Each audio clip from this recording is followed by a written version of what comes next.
Mesdames et messieurs, bonjour. Merci de votre fidélité à notre chaîne de télévision. Vous nous suivez dans les quatre coins de la RDC, mais également à travers le monde. Merci de votre fidélité à notre chaîne de télévision. Nous sommes là encore une fois pour vous actualiser de ce qui s'est passé à l'est de la RDC. C'est lundi, il faut savoir qu'il y a des combats intenses sur l'axe Nyangezi à Businga entre les jeunes Resissa Ouazalendo et les M23 AFC de Cornet Nanga depuis les montées de ce lundi 21 avril 2025. Donc des combats ont été signalés entre les M23 et les Ouazalendo à Nyangezi. Là, c'est dans les territoires de Walungu sur la RN5. Donc en 3 appelé Businga. Pour le moment, chers téléspectateurs, les rebelles sont en train de tendre s'ils peuvent ouvrir donc les chemins entre Nyangezi et Kamanyola. Et pour le moment, chers téléspectateurs, les rebelles du M23 se sont retirés dans le village de Kabamba, à Bougamanda, à Bouchakou, à Lemera et également et à Kachek sur la route Bukavu-Calais. Là, c'est dans la province du nord, du sud Kivu, donc dans les territoires de Calais et Kabare. C'est dimanche 20 avril 2025. Chers internautes, il faut savoir que les mouvements et plusieurs militaires, c'est la route à destination de Kavumu a causé en tout cas une panique qui a perturbé les activités pendant quelques minutes, selon les sources locales. Et ce qu'il faut retenir, chers internautes, donc les rebelles n'ont pas encore communiqué sur ces mouvements de résistance Ouazalendo, ont repris encore le contrôle des entités donc laissées par le rebelle du M23.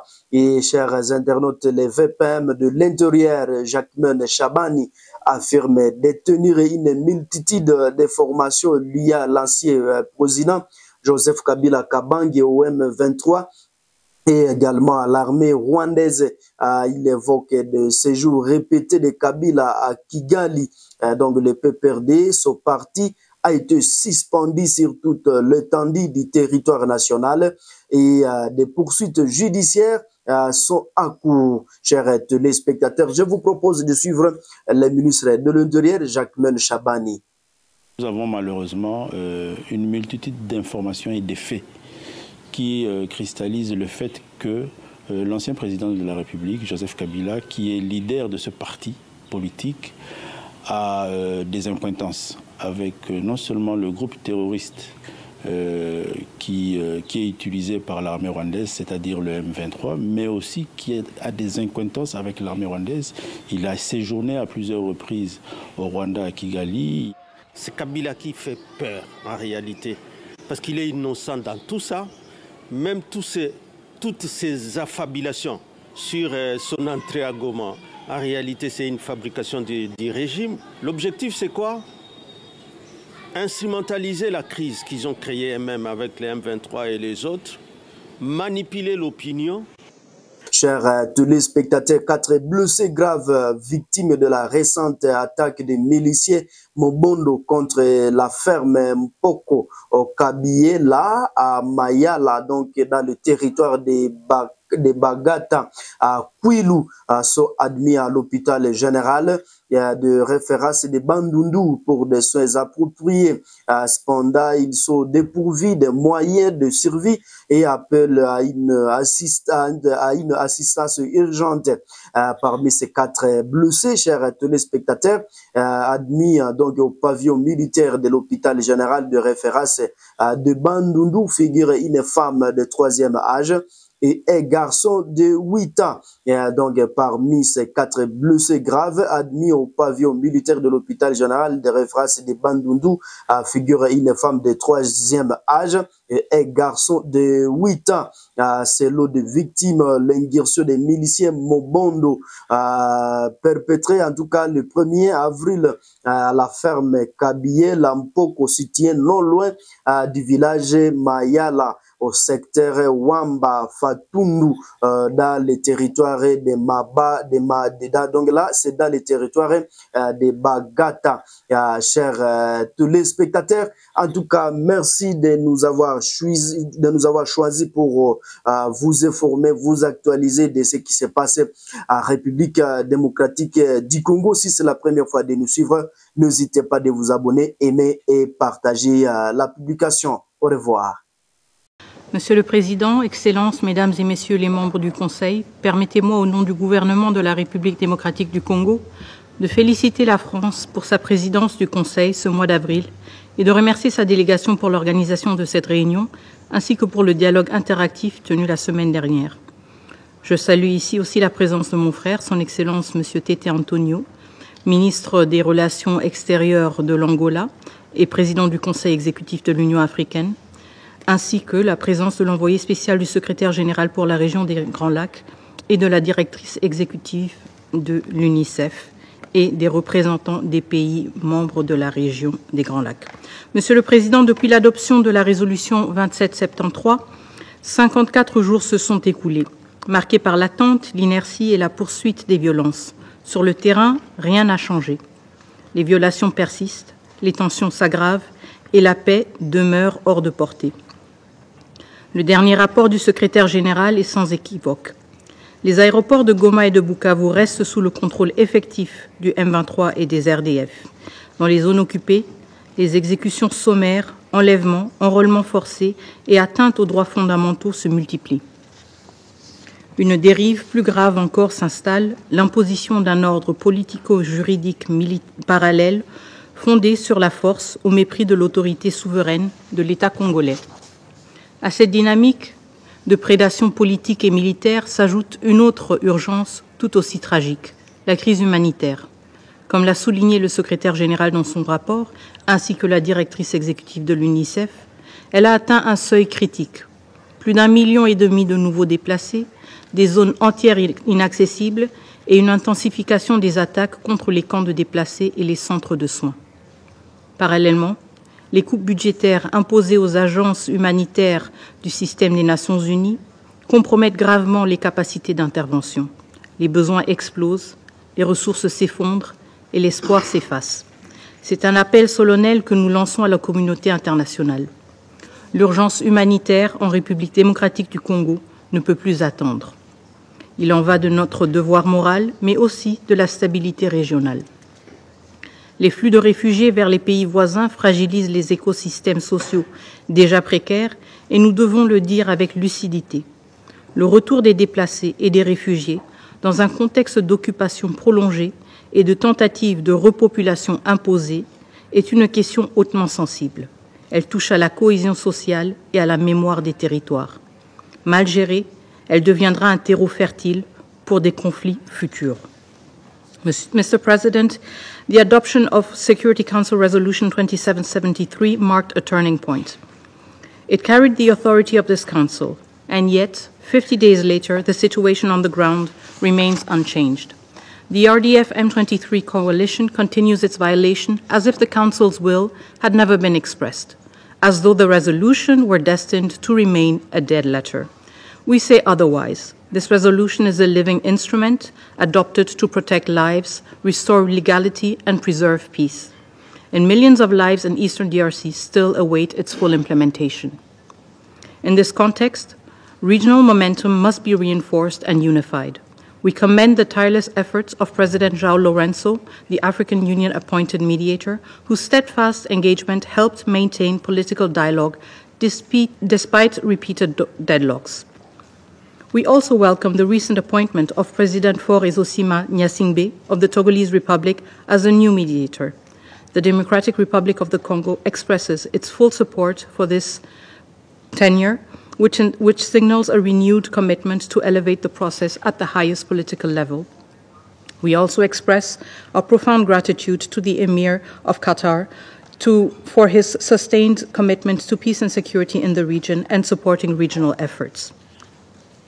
In parallel, we welcome the efforts carried out under the joint aegis of the East African Community, EAC, and the Southern African Development Community, SADC, notably through the virtual summit held on 24th March 2025. These regional initiatives are valuable, but they must now be streamlined around the singular process led by the African Union facilitation.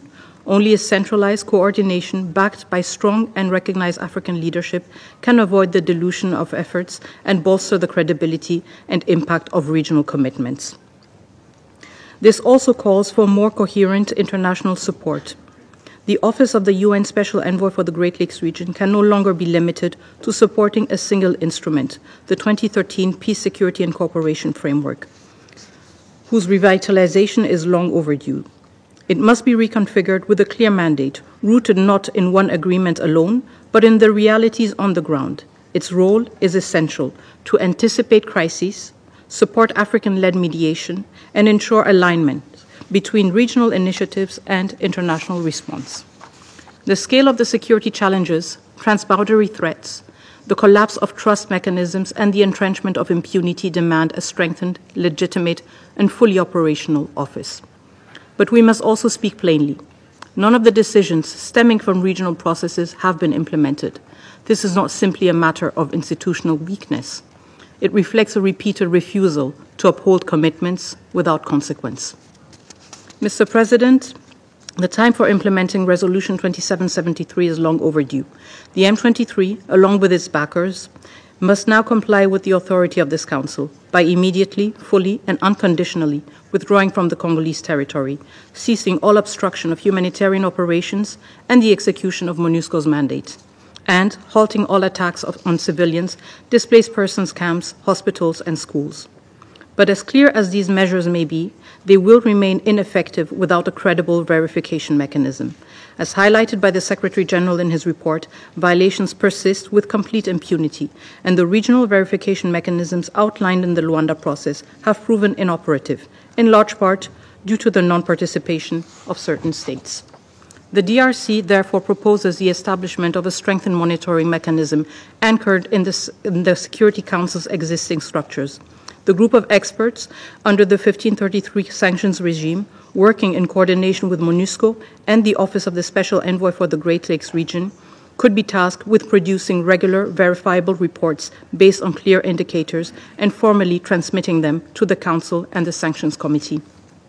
Such a mechanism would reinforce the reach of the resolution and provide the Council with a concrete and responsive accountability tool. Ground-level monitoring, especially of ceasefire and compliance with Council resolutions, lies at the heart of United Nations peacekeeping. MONUSCO, in that context, remains the most appropriate and capable extension of the Council's presence in the field. It remains, to this day, the only entity with the mandate, presence, and operational capacity to fully carry out that role. The DRC reiterates its full confidence in the United Nations and its representations in the DRC and the region.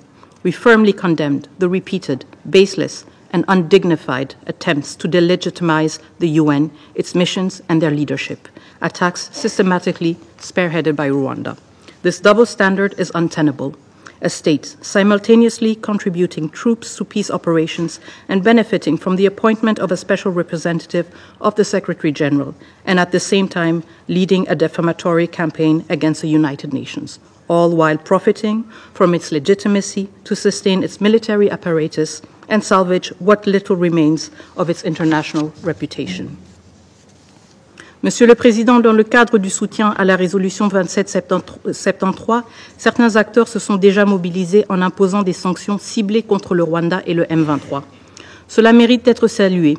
Une décision du Conseil ne peut rester sans suite, en particulier lorsqu'elle est ouvertement violée par un État qui contribue pourtant aux opérations de maintien de la paix. Fort de ces mesures, le Conseil doit désormais faire respecter sa propre décision. L'expérience le montre. Les sanctions ciblées et la pression politique fonctionnent. Elles modifient les rapports de force, réduisent les soutiens extérieurs et favorisent les ajustements de posture.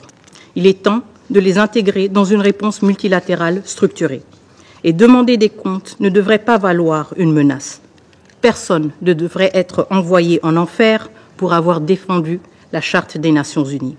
La République démocratique du Congo recommande ainsi de constater formellement le non-respect de la résolution 2773 par le Rwanda, de mettre en place un mécanisme de suivi assorti de mesures coercitives progressives, de sanctionner la chaîne de commandement des RDF et des décideurs politiques responsables, de révoquer le statut du Rwanda comme pays contributeur de troupes, d'imposer un embargo sur les minerais rwandais issus de l'exploitation illégale en RDC et d'instaurer un régime de notification obligatoire sur les transferts d'armes à destination du Rwanda. Ces mesures sont fondées dans les faits, le droit et le mandat même du Conseil de sécurité. Sans ce fait palpable, il est fort évident que le Rwanda et le M23 puissent entraîner la perte totale de l'autorité de ce Conseil, non seulement aux yeux des populations congolaises meurtries depuis 3 décennies, mais aussi aux yeux de toutes les nations du monde qui croient encore à la mission universelle de ce Conseil. Monsieur le Président, Mesdames et Messieurs les membres du Conseil, alors que ce Conseil délibère, les populations de Goma, de Bukavu, et de l'Est de la République démocratique du Congo en général subissent chaque jour les conséquences de l'inaction. Elles ne sont pas oubliées, leur souffrance est visible, leur résilience force le respect, leur dignité demeure intacte et notre unité nationale inébranlable. Avant que l'espoir soit ravivé par la résolution 2773 ne s'éteigne, la République démocratique du Congo appelle ce Conseil à décider sans délai des organes chargés de son exécution, évaluer clairement les conséquences de non-respect, y compris par des sanctions ciblées, et mettre en place un mécanisme de suivi garantissant la redevabilité et la cohérence de la réponse internationale. Alors que ce Conseil délibère, les populations de l'Est de la République démocratique du Congo continuent de subir les conséquences de l'inaction. Monsieur le Président, Mesdames et Messieurs les membres du Conseil de sécurité, je souhaite conclure cette intervention sur une note de mémoire. Avril est un mois de recueillement, celui où nous commémorons le génocide rwandais, le génocide contre les Tutsis. Ce drame a, à juste titre, marqué la conscience mondiale. Mais il a aussi déclenché une autre tragédie, plus longue et souvent tue, celle du peuple congolais. Depuis 30 ans, l'Est de la République démocratique du Congo subit les répliques de cette horreur initiale. Il a absorbé, seul, le choc d'une instabilité régionale née de la fuite des génocidaires, de la prolifération des groupes armés et d'une logique de représailles sans fin. Cette situation trouve son origine dans les décisions, entre autres prises en 1994 par la communauté internationale, sous l'impulsion du Conseil de sécurité, à travers notamment la résolution 918, qui a encouragé les autorités zaïroises d'alors à ouvrir leurs frontières pour accueillir les réfugiés rwandais. Ces décisions, prises sous la pression de l'urgence humanitaire, ont eu pour effet d'importer le conflit, permettant à des responsables du génocide de se retrancher à l'intérieur de notre territoire. Depuis lors, la République démocratique du Congo est caractérisée par des cycles récurrents de violence et d'ingérences violentes, initialement justifiées par des préoccupations sécuritaires, mais éventuellement motivées par des gains économiques et l'exploitation de nos ressources. Nous, Congolais, appelons cette tragédie un génocide, un génocide motivé par la quête de profit à travers l'anéantissement des populations vivantes sur des richesses convoitées. Un projet de terreur et d'effacement humain toujours à l'œuvre dans nos régions les plus riches, sous des prétextes sécuritaires détournés. Sortir de ce cycle exige plus que des résolutions. Il faut reconnaître l'humanité et la souffrance de l'autre, même lorsque les récits divergent. C'est dans cet esprit que nous affirmons. Les FDLR n'ont pas vocation à rester en République démocratique du Congo. Ils doivent rentrer au Rwanda. Leur présence alimente un prétexte commode à des interventions injustifiables. Et le Rwanda doit reconnaître cette réalité comme une part de son propre héritage. Il est temps de refermer cette parenthèse, de cesser définitivement de recycler les FDLR comme l'a documenté le groupe d'experts des Nations Unies. Nous le disons aussi sans ambiguïté. La République démocratique du Congo, en République démocratique du Congo, aucune communauté n'est persécutée sur des bases ethniques. Les allégations de ciblage sont fausses, fabriquées pour justifier des violations graves du droit international. Enfin, nous rappelons une autre tragédie de la région des Grands Lacs, trop longtemps restée dans l'ombre. Le génocide des Hutus au Burundi en 1994. Perpétré dans le silence, il a coûté la vie à des dizaines de milliers de civils. Nous saluons la démarche du Burundi auprès des Nations Unies pour en obtenir la reconnaissance. La République démocratique du Congo soutient pleinement cette initiative au nom d'une mémoire équitable et réconciliatrice. Si nous voulons qu'avril devienne un mois de mémoire partagée et non instrumentalisée, nous devons tous, État, peuple et institutions, oser regarder l'histoire dans toute sa complexité, sans hiérarchiser les douleurs, sans manipuler les morts. Je vous remercie. Je remercie Madame la ministre d'État pour sa déclaration et je donne maintenant la parole à Monsieur le représentant du Rwanda.